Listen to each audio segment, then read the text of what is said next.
Now, in this moment, I invite everyone to just take a nice, deep, cleansing breath. Breathe in cool, calming air. And as you breathe out, release all stress and tension, all anxiety and doubt. Just let it go for now. Breathe in a nice, big, deep breath once again, filling your lungs with vitalizing oxygen. Hold. And as you release this breath, let all stress and tension from your body just ooze out of you. Allow your mind to just relax in this moment. Allow your body this time to rest. And allow your spirit to be here, now. Universal love enfolds me. Universal wisdom inspires me. Universal spirit enlightens me. Universal power encircles me. I am one, and all is well. As we begin this inner healing process, let me invite you to relax in quiet confidence, opening yourself to the miracle-working higher power. Now symbolize the unity of your thinking and feeling nature by touching your chest with your hand, and let my words act as your own, for your own inner healing, acceptance, and receptivity. I acknowledge that there is a power, intelligence, and wisdom greater than my own. I am in the midst of it, and it is in the midst of me, sensitive and responsive to my every thought, word, action, and feeling. I now make this true for myself by saying aloud, I acknowledge. Acknowledging this higher power working through my life, I admit that I am personally responsible for solving my own problems while being guided and assisted by something greater than myself. As I am ready to surrender the conflicts of my ego to the wisdom of this infinite presence, I simply speak these words: I surrender. Knowing that forgiveness is the key to unconditional love and the feeling of heaven, I now unconditionally forgive anyone and everyone who has ever injured me in any way, real or imagined. And I now forgive myself for all of my mistaken judgments and their resulting actions. From my deepest level of understanding, I now say, I forgive. Realizing that I continually experience the effects of my own thinking, I now choose to allow this higher power to recreate me deeply, filling my mind with thoughts that are only positive, constructive, loving, and beautiful. I call upon this divine inflow by stating aloud, I choose. I now center upon that one special idea that I'm willing to accept as real for me in this coming week. Visualizing that idea as already acted upon and brought to pass. In seeing my idea become a fact of my experience, I enjoy the happiness and peace of my thought fulfilled and gratefully speak these words. I accept.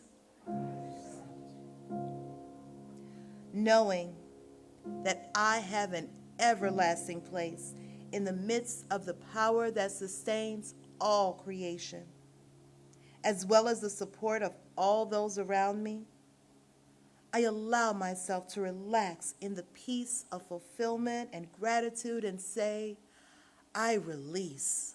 I release. Now, in my mind's eye, I envision the presence of someone near and dear to me. This can be a friend, a family member, a teacher or mentor, someone who has touched my life in deep and loving ways. Someone who may not be physically present in the room with me this morning. I turn toward that image in my mind's eye and say, I'm grateful for the good in your life. I'm grateful for the good in your life. Now I open my eyes, turn to the world around me, and joyfully speak to anyone physically present in the room or virtually on this broadcast, and share in confidence and gratitude in saying, I'm grateful for the good in your lives. Well, good morning. We're in a series. I do series of talks on various and sundry themes. This one having to do with staying astonished at life. Astonishment at life is a context in which to hold your life where a lot of the details are managed on their own. Very similar to gratitude, which will factor in heavily next month, guess why? Wherein if you hold your life in a context of gratitude, there are far fewer details that have to be managed.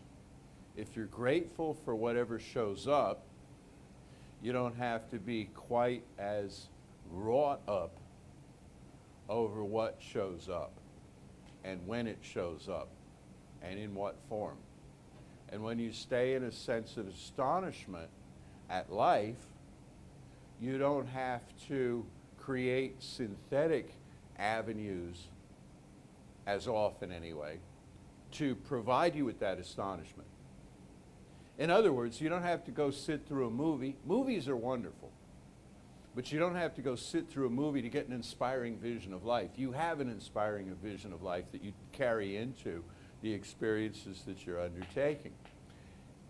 It also ties us back to our childhood self that was perpetually astonished at everything that it saw because it hadn't seen it before.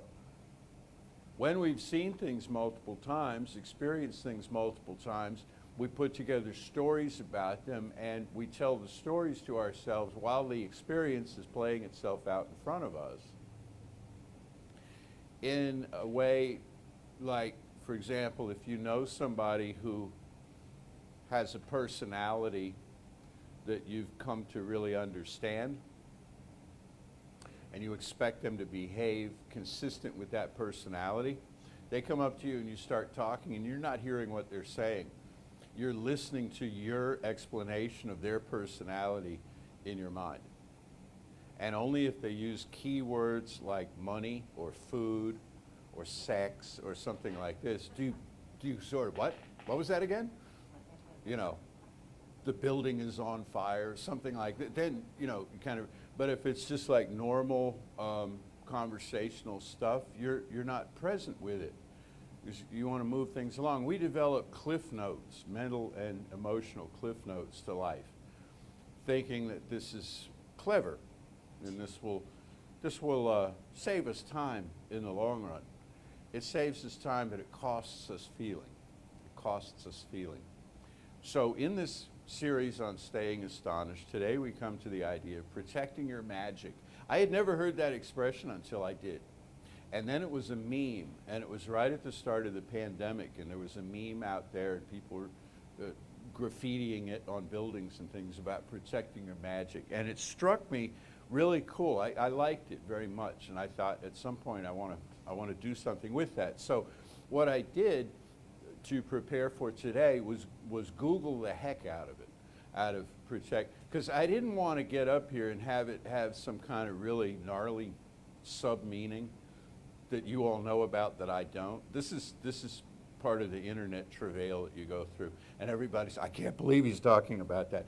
So I did as deep a dive as I possibly could, and I found nothing unwholesome associated with the idea of protecting your magic. Therefore, I feel confident in presenting you this idea that it's a good thing to do. What is your magic? To me, your magic is your sense of connectedness with the source of your own being.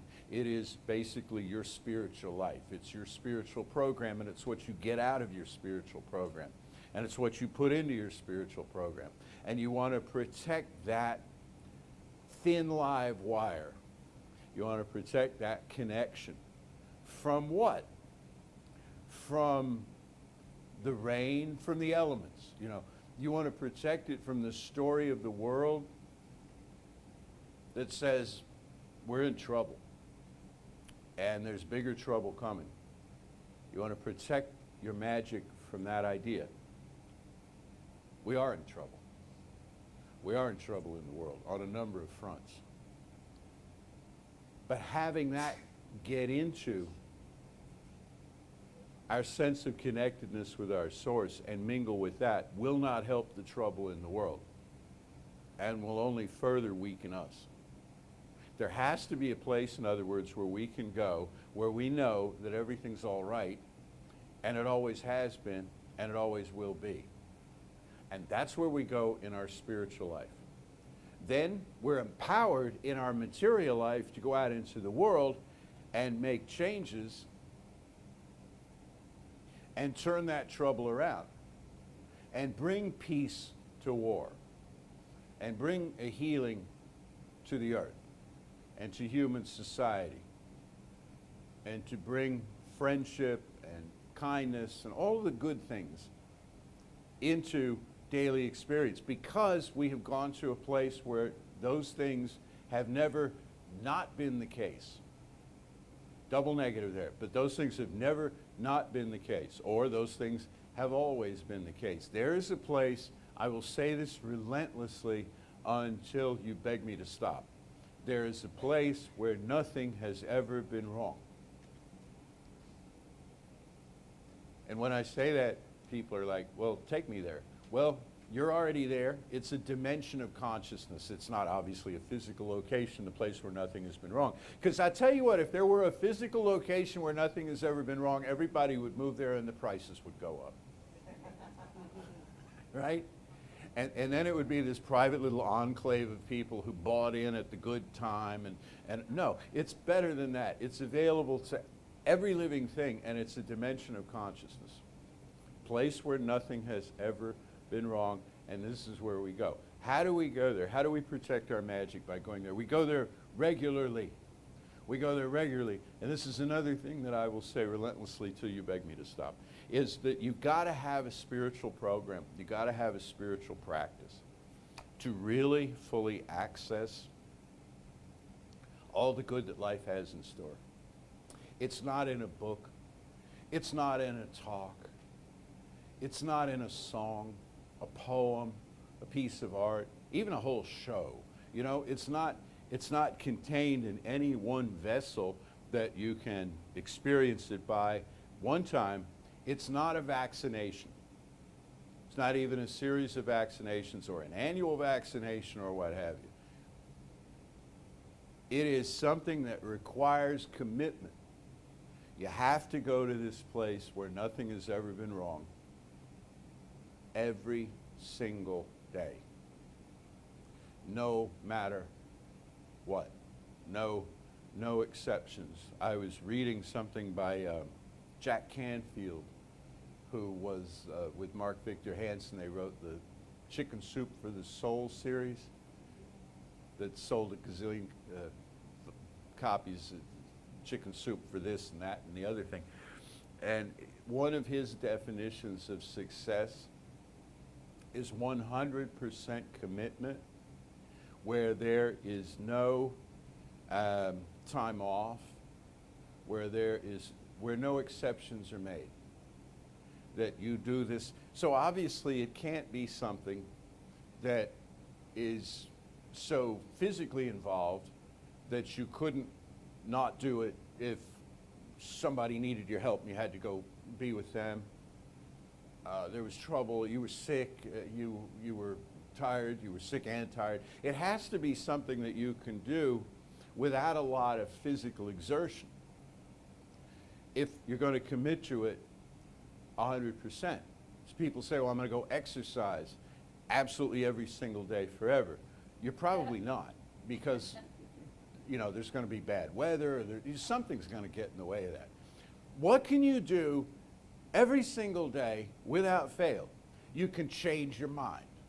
You don't have to get out of the chair. You don't have to get out of bed to change your mind. You can change your mind. You can turn your mind from the problems that you have or the problems that you perceive in the larger world to that awareness of a place where nothing has ever been wrong. And you can do this absolutely every single day without fail. Now, what should happen if you do forget? You start over. You start over. And the power won't judge you. The only thing is you might feel like you've lost a little traction. Then turn that thought around and say the whole idea of my having to do this every day is bogus. I don't buy into that. I'm starting over now with greater power than I've ever had. And you know what? The subconscious mind won't argue with you. So in other words, every bit of good advice that anybody ever gives you, including me, can be offset by you when you decide, hey, I'm getting there. Because that's the whole point, is that you feel like you have a spiritual connection. You understand that? Look, I get that it's difficult because I was raised in a teaching where my spiritual connection was conferred on me by some old guys. And it was, they baptized me, which I don't really remember, and then later they confirmed me, and they did this, and they gave me a pat, and said, well, you're good to go. You're one of Christ's kingdom. You're in. And so I took away from that, like I think all of us do, the idea that spiritual connectedness, spiritual value is conferred from outside. Some authority figure in a brocaded robe, comes at you and tells you this, and you're good to go. Except even having had that happen, I didn't really feel like I was a part of anything a lot of the time. Oh, it came and went, And I saw others that didn't really feel connected. And that's why when I discovered literature that suggested that the connection was within, that made a lot of sense. That you're in if you feel you're in. You're part of the spiritual dynamic of the universe when you feel you are. Let's not quibble over whether you were to start with, because of course you were, because the universe is one whole system. That's not the problem. That's never been the problem. If there's been a problem, it's been that we don't feel connected. So we want to maintain that connection, and how we maintain that connection is we feed and water it. We go to it every day, maybe multiple times a day if you are so inclined. And you go to, and what do you do then in this time every day? Well, that's up to you, but I have a suggestion, because I'm full of suggestions, Say to yourself, there is one life. That life is source. That life is spirit. That life is all the life there is. That life is my life right now. And I feel it in this moment. Okay? I feel my sense of connectedness to all things. I know that there is good for me and for everyone else, and we all ought to have it. And so that now we do have it. It's flowing through and so forth. Okay, words to that effect. Use your own words, but establish that connection. If that's too wordy for you, if you're not a word person, okay, then, and more on this next month, what you can do in your spiritual time is say, thank you. Thank you. There is one source, one life. Thank you. Thank you. And it shows up through all the godlings I encounter. It shows up through nature. It shows up through inanimate objects. Shows up most especially through my own thinking and feeling nature. Thank you. Thank you. Thank you. And then what do? You get back to work. Okay? You do whatever it is. You fold the laundry. You do whatever it is you were doing before. Thank you. You have this knowing, and you go back to it. This is how you protect your magic. Every time you do that, you put another layer of insulation around your magic, around your sense of connectedness to Source. If you want to really go for it, you can do things like forgive everyone.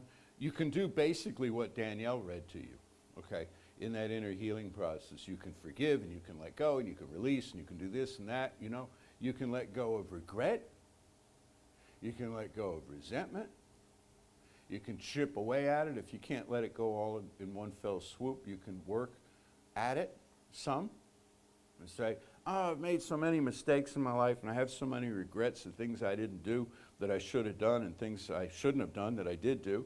And so I'm going to take just the years between 14 and 16 today. Okay.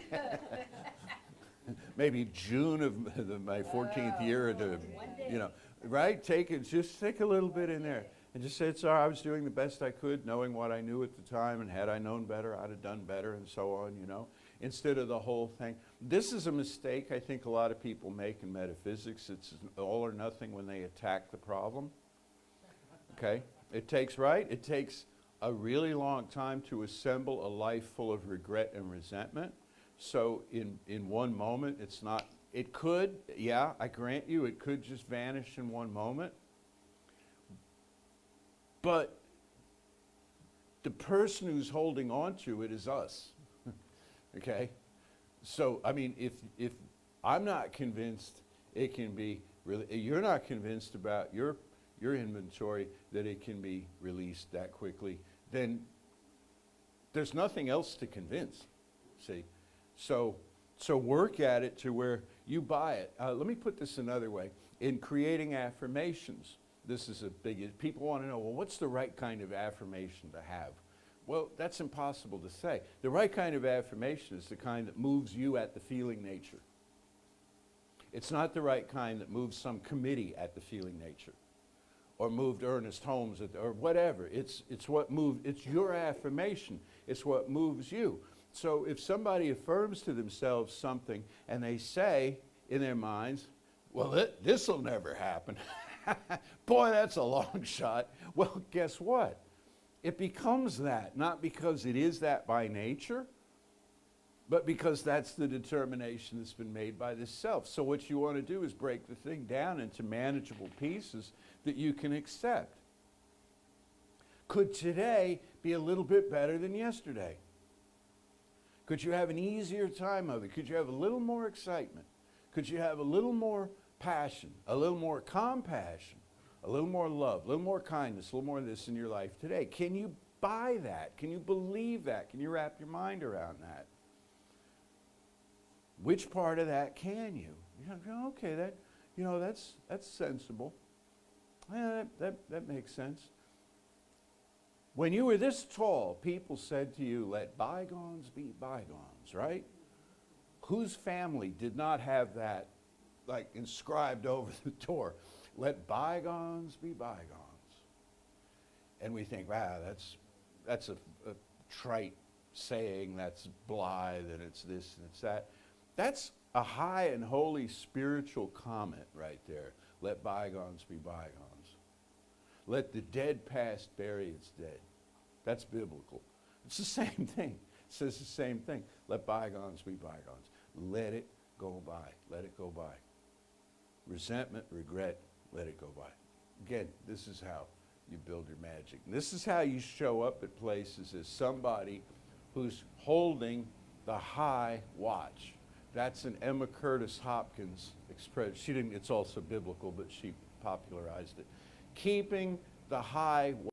What does it mean to keep the high watch? It means I'm keeping my eye on the place where nothing has ever been wrong as I stand here in front of this burning house, as I stand here in front of this flood-ravaged community, as I stand here in the midst of political turmoil, economic hardship, climate change, on and on. I stand here in the midst of this with my eye on the goal, the vision of something never having been wrong, so as to be an agent of healing in this moment, so as to be empowered and not weakened by the experience.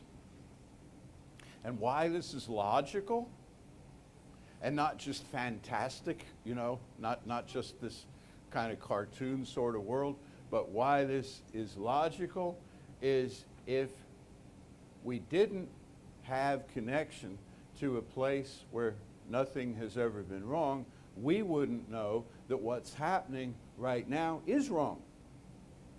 We would have nothing to compare it to.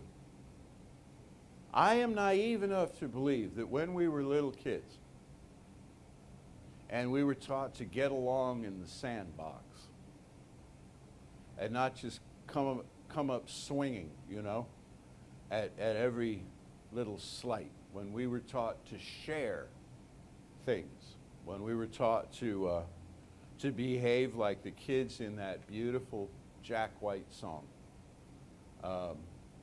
the name of which escapes me at the moment, but the scorer's table is looking it up. We can be friends. Something about we can be friends. When we were little kids and we were guided by wiser grown-ups or older kids to get along with each other, something in us knew that was the right thing to do. Before we ever had a so-called moral code, before we ever had religious indoctrination, before we ever had a world of experience, something in us said, yeah, I know that's the right thing to do. I'd really like to haul off and hit this other kid, but I know that's not the right thing to do on some level. So here we are all these years later. We still know the right thing to do. You pull up at a four-way stop sign, wave the other party across. Part of that's about moving things along. Just, we've got to get out of this intersection. And part of it's about, you go first. You go first. You go first is in our DNA. That's mine, give me that, is not in our DNA. That's learned behavior. Ineffective, inefficient, and generally obnoxious learned behavior. That's mine, give me that. Instead, you go first, help yourself. Here, have some of what I have. Living from the overflow. We know on some level this is the right thing to do. That's our magic. To walk through the world as somebody who not only tries to do the right thing, but knows where the right thing is coming from in consciousness, in the field of human behavior. The upshot of all of this, when we protect our magic, we have our magic. We have it, we can go to it, and it's fresh and new and spontaneous. The upshot to having a regular spiritual practice is when you revisit it, it's not a strange and alien thing. It's like, oh yeah, it feels comfortable. It's like it's welcoming to you. It calls you in, like an old familiar song, you know. You get good at it. It becomes a habit for you. And like anything that you practice, I saw a TV commercial. You don't have to look this one up. I saw a TV commercial, some athlete, it could have been Tom Brady, I'm not sure who it was. And they said, this is probably trademark what I'm about to tell you, but anyway, they said, he didn't set out to be the best. He set out to be better. I thought that was brilliant. And by trying to become better, he became the best. This individual at whatever, football or whatever, you know. By trying to be, every day you show up, you say, I want to do this better. I want to have a closer walk with thee. I want to have a closer connection with my own spiritual nature. I will foster that connection, but through regular spiritual practice, not just under duress, not just when there's trouble. It's not a break glass in case of fire thing. Prayer is not a last resort. If you go to it as a last resort, it looks like any appliance in the house that you haven't used in forever. It's kind of rusted and it's kind of decrepit and it's, you know, all of this. I don't mean the source. I mean the conduit to the source that we use through prayer. If you don't regularly exercise the thing, it gets stale. Plus, we get inept with it. We're all thumbs. We don't know how to do this thing. People quibble over, well, I missed a step in treatment. So what? You know, it's like, was your feeling conducted to the place where you felt a connection with the source of all being? Then don't worry about missing a step. Or it doesn't sound as beautiful when I do it as when a practitioner, you know, uses all of this kind of nonsense. No. But when you regularly use the thing, it's a habit now. It's a habit. You wouldn't be without it. And then, as I say, you're out there in the world. And you are a first responder in a really powerful way. Whenever there's news, breaking news, a bunch of us here who are in touch with each other, and I think many more than are on the text thread, but a bunch of us here who are in touch with each other, we all check in and we all go into prayer about it because we are first responders. If we need to, we'll show up at your house with shovels and boots and, you know, this after the flood comes. But first thing, not the only thing, but the first thing is to go in prayer to the place where nothing has ever been wrong. And this is our work. This is what we do. Join us in it, would you? Join us in it, would you? By doing what you do. And if you want to know more about this, and Danielle is going to regale you with opportunities for just that. Everything we do here, through classes, book studies, workshops, more classes, more book studies, a very cool workshop coming up in January that's just now being put together. It'll be actually on site. Every speaker, every song, everything we do is seeking to educate how to do this. We have a whole bookstore over there full of tales about how to do just this, to feel this connection with spiritual source. So it's all there, and it's all there for you. I hope you'll take advantage of it. Let's know together now. There is, as I said, one life, one power, one presence. I feel that within me, and I feel you feeling that within you.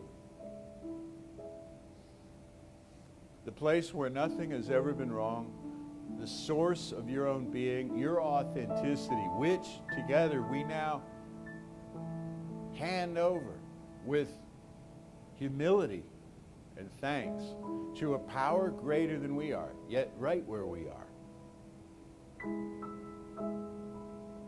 For we're not just making this stuff up. We're not just creating laws out of thin air.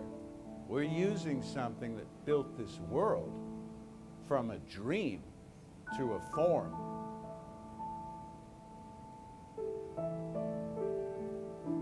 And so that power is truly astonishing. Yet it is so available, accessible, and immediate for each of us, as close to us as our next thought. These thoughts, these impulses that I describe here are about wholeness and wellness and well-being. I affirm and know this for each one here, each one watching at home, all life everywhere. And for this knowing, and its manifestation in form. Everywhere I turn, I am so deeply grateful. I release this word now into the infinite, calling it done, and so it is.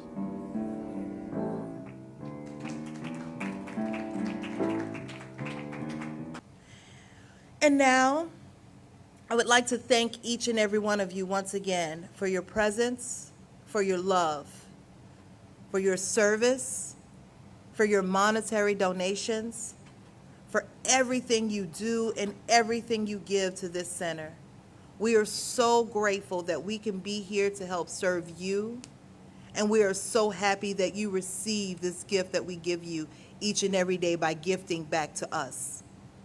And with that now, I invite you to say with me, divine love, through me, blessings and multiplies, all the good I am and have, all the good I give and receive. I am prosperous now, and so it is. And since y'all don't have access to the chat, that's why I have my phone on me, PJ put a quote in the chat. So we kind of got your quote there. It not necessarily trademarked because it's attributed to St. Jerome. So good, better, best, never let it rest till your good is better and your better is best. Now, if you go and look, you can probably find it attributed to a whole lot of people.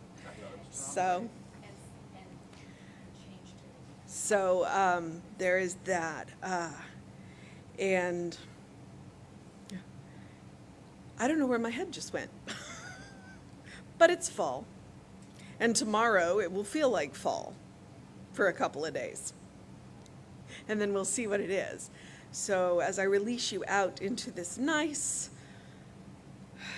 what did they used to call them when we were growing up? Indian summers? Yes. Indian summers. You probably, if you dig into the history of that, it's probably not a good thing. We're going to call it a false fall. But into this nice warm weather in preparation for the rain tomorrow. Because we need that rain. So let's pull that rain in. I encourage you to take a nice, deep breath. Just breathe it all the way down.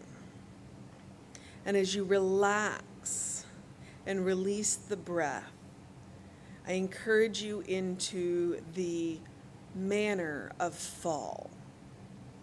It is called fall because the leaves are falling. The leaves are currently teaching us the lesson of letting go. Letting go of what no longer serves us. So as we know that there is one life, there is one power, there is one presence, there is one love. And each and every one of us live that life. We are a part of that presence. We are the visible aspect of that presence. And that love and that power flows through us into this material world. And as we move through this practice of life, as we move through and create this habit of better, as we know better who we are, we expand this love. It is coming from an infinite source, and we are its infinite channels. So as you move through your day, your week, your month, the rest of this year, I invite you to look at what you can let go of in preparation for what you're going to pick up.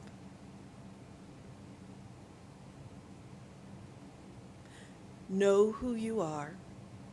Know why you're here. And at the base of that, it's to love. You are a beloved child of God.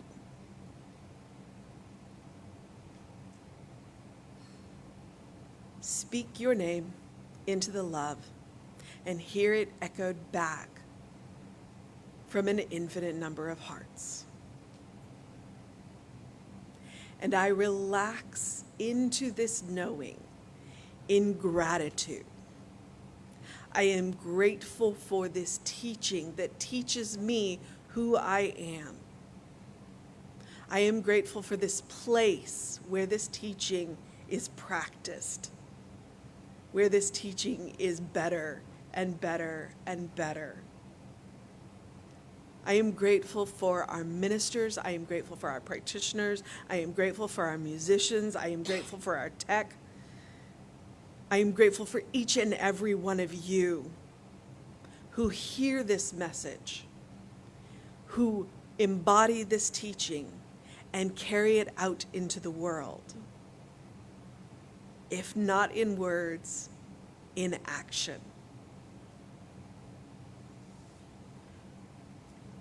And I release it knowing it is done, even as I speak these words. And so it is. So it is. Say with me now, something wonderful is happening through me. Something wonderful is happening through me. I feel it in my body. I feel it in my body. I feel it in my mind. I feel it in my I mind. feel it in everything I am. I feel it in everything I am. I choose it. I choose it. I trust it. I trust I it. use it. I use And I it. love it. And I love So it. it is. And so it is.